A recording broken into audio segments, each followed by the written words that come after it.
So the first wine is an Italian sparkling wine from Trader Joe's. So it's their white Italian sparkling wine, Simpler Wines brand. And brand new this year. New line. Following up on their two-buck chuck successes. It is fizzy, I heard that. This is good in Italian sparkling wine. You'd have to get your nose really close to smell it. Okay, already I'm having trouble. I also found myself swirling the can, which is probably unnecessary. Okay, so an Italian sparkler. It doesn't say Prosecco, and it's not one of the top Italian sparklers. First impressions, anybody? You know, it kind of reminds me of a beer that I drink. It's a grapefruit beer that I have out of a can. So it kind of reminds me of that in the bubbly way where it does feel a little bit more like something fruity versus like a specific glass of wine. That's interesting. It's a little sweet, a little bitter. It is, and because of the bittersweet, it has a balance. It has about the same carbonation as beer. Yeah, I mean, I can see your association. Mm-hmm. I have to say I really liked the branding, which is my extremely millennial take on this, where I'm pretty things. I'm like, ooh, I feel like it's something I could bring and girlfriends would be like, that looks so fun. I want to try that. It's very retro. Look at that label. It doesn't it look like it's got that a few decades old? Yeah. Yeah, but in like a good, like kind of minimalist way, where you're like, okay, that's fun. It does say simpler. Yes. It does. That's like a 50s home goods aesthetic to it. Kind of like makes me think of like a Smeg kettle, the ones like those really cute, fun, like retro but still bright and like modern. So, when would we drink this? Oh, I would to me, it's a little. I probably wouldn't have it with a meal. It's a little sweeter than something I would kind of start a meal with. Yeah, but on the other hand, like in a park, yes, on a blanket, yeah, I totally would. Exactly right. Picnic, cheese, charcuterie. This would work. Yeah. It's got to be outdoors, I think. Yeah. So they also make a rosé version. So it's the same, the Trader Joe's brand, Simpler Wines rosé. It fizzed. This also fizzed. Oh, I am such a fan of rosé sparklers. So you bring expectations to this. I want this to be really, really good. But you can't see the wine. A rosé sparkler it's true. So it will be kind of dark rosé, it will be light rosé. Yeah.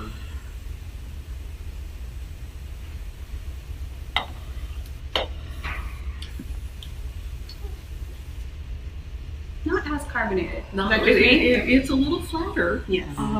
But I might say that that's because it's a little fruitier. Yeah. And therefore heavier. Mm-hmm. It's got a little heavier weight. It just feels weightier, for sure. Yeah. Like the less carbonation isn't a bad thing. It feels almost more like something I might have gotten out closer. But the first one feels a little more frivolous to me, in kind of a good way in some ways. It's what you throw in your bag on the way to the park, where this maybe is more of like a fun brunch that maybe happens to be outside or something like that. So brunch is a good thought here. Yeah, I can see that. So beyond sparkling wines, we have most of the rest of the wines are still wines. I'm still drinking bubbles. You're still drinking bubbles. We have to get through 5 more wines. And at some point, we're going to wish we were spitting. We will. Which I is know. Normal behavior around here. Does one spit in wine? One spit? I guess we would be the ones who would decide. That would be up to us. I'm not sure we'll taste enough to spit. But all right. Okay, let's keep going. So the next one is a Sauvignon Blanc from Monterey County, 2016 vintage. Ow. It's Ow. Ow. Where is it? Get it, AL. guys? Aluminum. I'm sure it's the chemical symbol. Just very, very clever. So first off, it's so white, it kind of looks like water, but maybe that's just the light, where the light is. And that's not bad for Sauvignon Blanc. It should and can be a light drink. It smells like Sauvignon Blanc. It has that sort of grassy scent that immediately says you're drinking Sauvignon Blanc. That's actually one of my sort of lines in the sand when it comes to canned wine. I still think it should have varietal character. It should be recognizable. But and that just means if it's a Sauvignon Blanc, it should taste like a Sauvignon Blanc.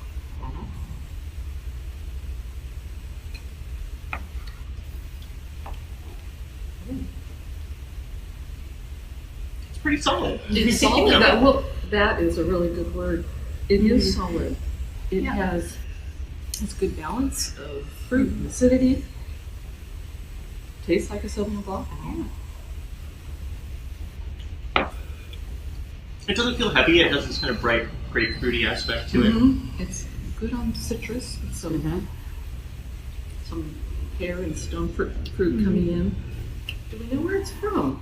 Monterey County. Monterey County. Soledad, California. Soledad. Actually, it's surprising what good wine comes from around Soledad. It seems like a hot, bedeviled valley, part of the valley, but some great vineyards down there. Yeah, I think this is my favorite of the three so far. I have to say. And I think we got this at an Oakland wine shop called Grape. Right. Fabulous shop. Great, unique collection. Small collection, but highly curated. Yeah, again, it is interesting to see that some canned wines are now showing up in shops like that, which shows that retailers are also taking it a little more seriously. That's one, if I just had it in the can, I would feel like pouring it into a glass and getting the full effect of it. And I feel like if it was poured into a glass and you didn't know it had come from a can, you wouldn't know. You wouldn't think of it as being canned wine. There's really nothing canned about it. Right. Yeah. And I think we have that association with the aluminum. Right. I mean, there's a lining here, but it's not directly on the metal. What do we have next? We have a very clever label that just says 2015. 2015 Chardonnay, Sonoma County, the White Queen by the Wonderland Project. So an unoaked Chardonnay. Kind of sweet. Unoaked Chardonnay. I like the label. It's funny, I'm looking at the glass and I'm seeing bubbles around the edge. And that's the case on a lot of these wines. That is the case on a lot. So there's often a little bit of spritz to some of these little canned carbon wines. dioxide they hit in there at the end, which makes sense. I mean, I don't see that as a flaw. Smells like Chardonnay. This one I want to swirl for Chardonnay. You feel like you want the whole. It's a wider glass. It's a wider glass. True. I know that's the thing that's like tripping us. It's a wider tumbler. I know that's the interesting thing with these glasses. You kind of start to forget that it's canned wine. In a good way, where you're like, it doesn't even feel like it would have to come out. Right. Yeah. Which I think is a compliment to it. I think that's a good point. Thoughts? No, what do you think? This one feels a little bit heavier in like a good way. It feels like the flavor is a little bit more well-rounded. Definitely kind of more in this range of the ones we've been having out of our delightful glasses versus these ones that felt like they were specifically a canned wine. So this feels more like a true wine to me, where it's like, okay, could have come out of a bottle, could have, again, if it hadn't already been in a glass, or if I hadn't known it was in a can, I probably wouldn't have known. So you could bring this and secretly just pour it into glasses for people, and they would never figure it out. There's another tip. You should start writing my wine column next time. That was good. Come find me over there. Guest critic. I'll help you out. You make a good point about the rounder shape of this wine. I think Chardonnay tends to be a little more serious in our heads.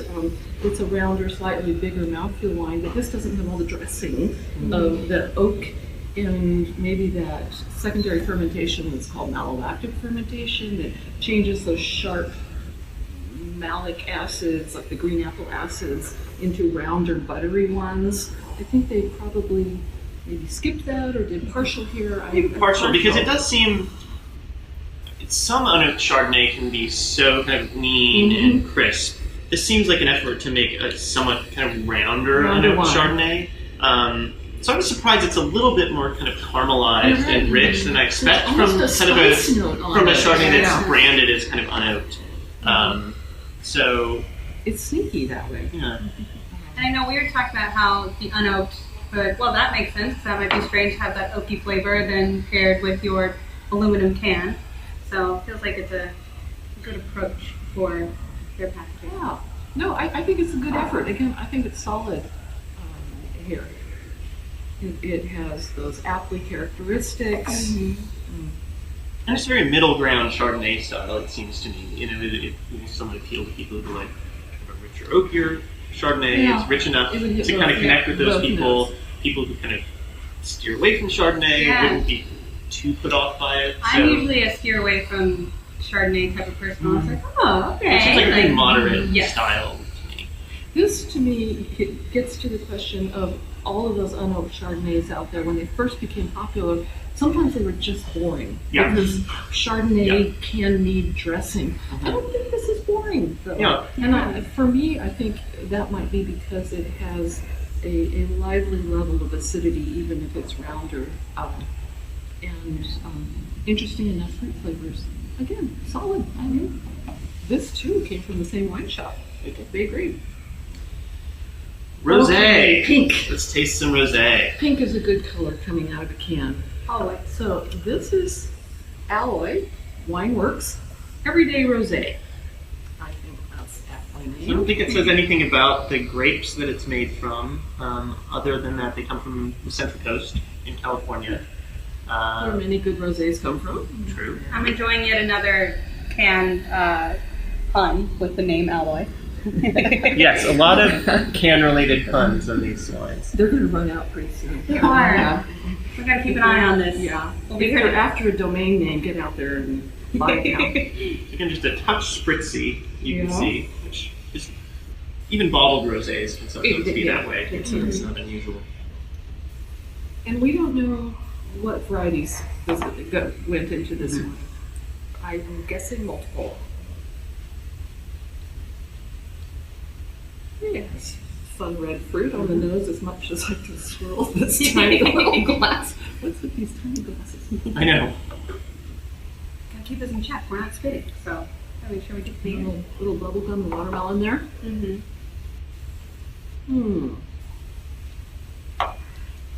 Somebody else can A little sweet. I mean, it's very much in that kind of bubblegum, strawberry jam, watermelon mode. Give it kind of a syrupy like feeling when I first tried it. And then there's this kick of acidity at the end that somehow doesn't feel quite tied together with that. A little sweetness. disjointed Yeah. with those two different. Disjointed. Okay. You really should get on board here.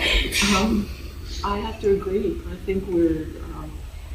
This is falling a little short of my rosé expectations, but they're high. I mean, this year, last year and this year, rosé went through the roof, and the bar is high. I mean, we just had a wine competition that had.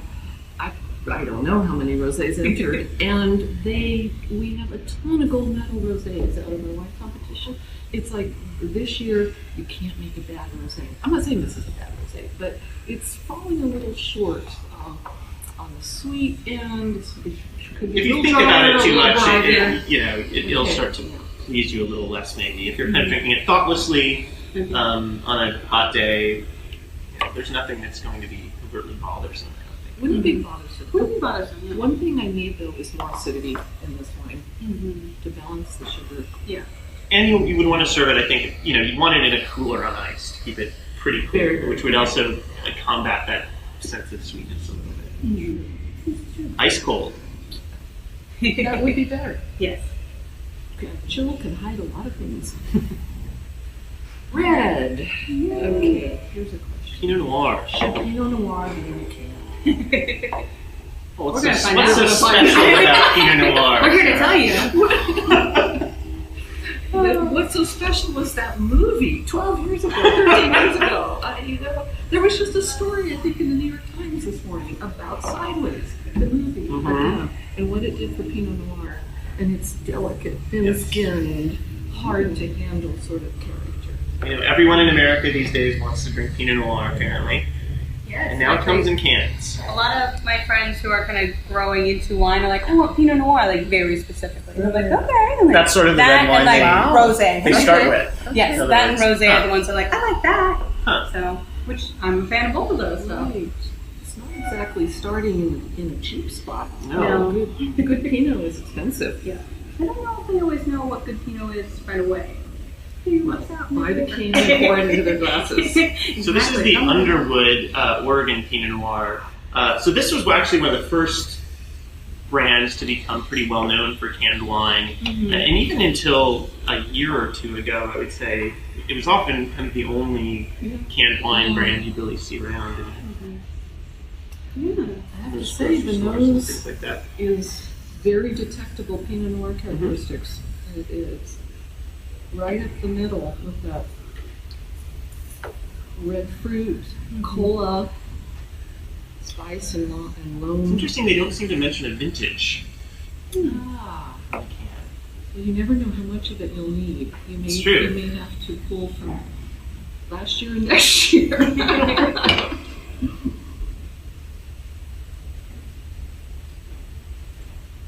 And now we can finally swirl.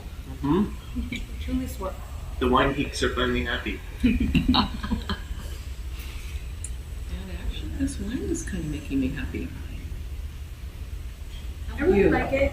It comes off a little bit sweeter to me than most Pinots that I drink, but not in like a bad way at all. Where I'm like, this would be really good. This would be really fun to drink with some girlfriends, and could be like, I can see a couple different places. This is another one I feel I could hide and pour into a glass. No one would know. You could get away with this. Great to bring with my friends who love like Pinot Noirs and stuff like that. Like, great, we can bring them on a picnic and stuff like that. And I'm a fan. I am a fan too, I have to say. I have to admit that I have not tried the Underwood Pinot in a can yet. I have tried their white, which is a Pinot Gris. Was less of a fan. I think they're doing a really good job on this one. This may be the bridge between that expensive, rare part of the AVA Pinot and an everyday Pinot. And it's actually hard to find even semi-decent everyday Pinot Noir. So anything that I can smell that smells pretty obviously like Pinot Noir, but it's not too heavy. Doesn't seem like there's a lot of oak on this wine. No. Yeah. But in Pinot, I know that you can dress up a Pinot and it can become an elegant thing, but I really like the red fruit coming through, that cherry raspberry sort of thing here, without being covered up. Okay? Yeah. Yeah, it doesn't feel overdone, which I appreciate. One more. The original house wine. The first house wine ever made. Ever. Brilliant marketing. What does it say about the top? My house is your house. The original house wine. This is from Chile, actually. It's a red blend, imported and packed by Original House Wine in Walla Walla, Washington. The good old Charles Smith, the rock star of a winemaker who launched this brand.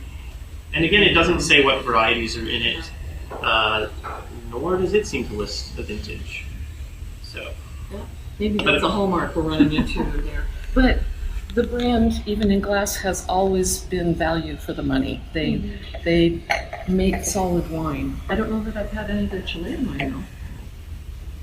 I will say that the branding intrigues me because it makes me think of almost like a college house party with the way the fonts that they've chosen and the red and the white, but then it's also kind of a fun way that it's actually like a wine on the inside. Very intrigued about it. Cool. So the color's fairly deep. Yeah.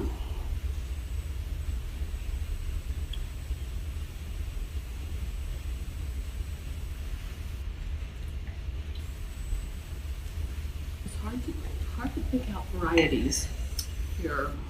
Considering it's Chile, I'm thinking there's Cabernet. Yeah, it sounds like there's something Cabernet, like in Carmenere, maybe. Carmenere, I was just going to say Carmenere. There's a kind of green, peppery aspect to this that bit of a tang. But it would listen to us, we're geeking, and that's not the point here. Typical us trying to figure out what it is. The point is... It's pretty round, it's soft, it's... there's a certain sweetness to the fruit. It's quite ripe. That fruit got ripe. I'm guessing that it got quite ripe and they wanted those sweet fruit flavors and they probably de-alcoholized it. Could be. Pulled the alcohol down a little bit. For a can, that's probably a good idea. It's not a sophisticated wine. Right. It's this, but it's not too bitter. It's kind of this round puppy dog of a red wine Very, that you'd very- want with yeah. barbecue or Very, very something kind of pleasant. sweet and spicy. Spicy Yeah. foods could do well with that sense of, I think, ripeness and sweetness. Right, and it's sweet enough that you could even do it with the barbecue sauce on the ribs, or the burger or something. This is a sipper. I would serve this in the backyard. Not for anybody who wants to think, somebody who just wants to enjoy. A wine to themselves. gulp Yeah. during a barbecue. Yeah, it's not just a sipper, it's a gulper. It's a gulper. I think we've done it. I think we have. What do you think overall, Nena? You know, I was actually pretty impressed by some of like the different flavors that we found in these different wines. I have to say I liked the whites a lot better than I thought I would, because I tend to be a little bit divided, and I thought that canned whites might go a very different direction. And you know, these cute little Trader Joe ones, you know, I think I'm going to be picking these up when I start seeing them at the store. If they're not out. They're not out. Apparently it's I'm very told high demand. they sell out quickly. Yeah, no, I think this is I'm excited because now we have gotten to kind of give these a whirl, and they've got some pretty good merit to them, and they'd be really fun to get to bring and share with some friends, and it's summertime, so it's kind of a perfect thing to grab and be like, cool, we can bring this on our next outing and share this with everybody. So I like what we've discovered in the canned wine. I mean, I like some of the wines. I didn't like some of the wines, Yeah. but it seems like the issue is more the wines themselves. Mm-hmm. The fact of them just being in a can did not seem as much of a factor. And certainly, you know, from an environmental perspective, I think it's something I hope people keep working on to find more effective ways to bring out wines in cans. Yeah, all good points. And from my point of view, I think that this has been really encouraging because I'm in favor of the alternatives that actually, as you said, the environmental factor on it. A bottle of wine is 3 cups of liquid with a ton of glass around it, and that's not real friendly. And in the craft beer world, also, a lot of serious craft brewers have been moving, because it was always the cheap beer was in cans, the fancy beer was in bottles, and that's changing a lot. A lot of pretty cool brewers are now bringing out stuff in cans as well, which is maybe also helping kind of propel the seriousness of canned wine. Feeds on each other, and I feel like this has actually encouraged me that better wine is going into these cans, and that's a very, very good thing. Still, obviously this is about easy drinking situations. Yeah. And there's something I like about that too, because it doesn't just help take the pretension out of wine, it demands it. You can't be pretentious about this wine. But I would sit here and drink quite a few of these for a while. There's some that I am definitely like taking mention up, like, okay, when I see you in the store, you're going in my basket. But it's kind of fun to be like, hey, you can it's kind of a cool factor on drinking wine, and like also it's still being something delicious that people who are fans of wine would be on board with drinking, rather than just feeling like it's something that someone wouldn't know what to do with a cup of canned wine. These are some actually pretty good wines. Well said. For your next picnic. Bring them all. Ready for picnics. What time is it? 5 o'clock? No? Thanks for being with us.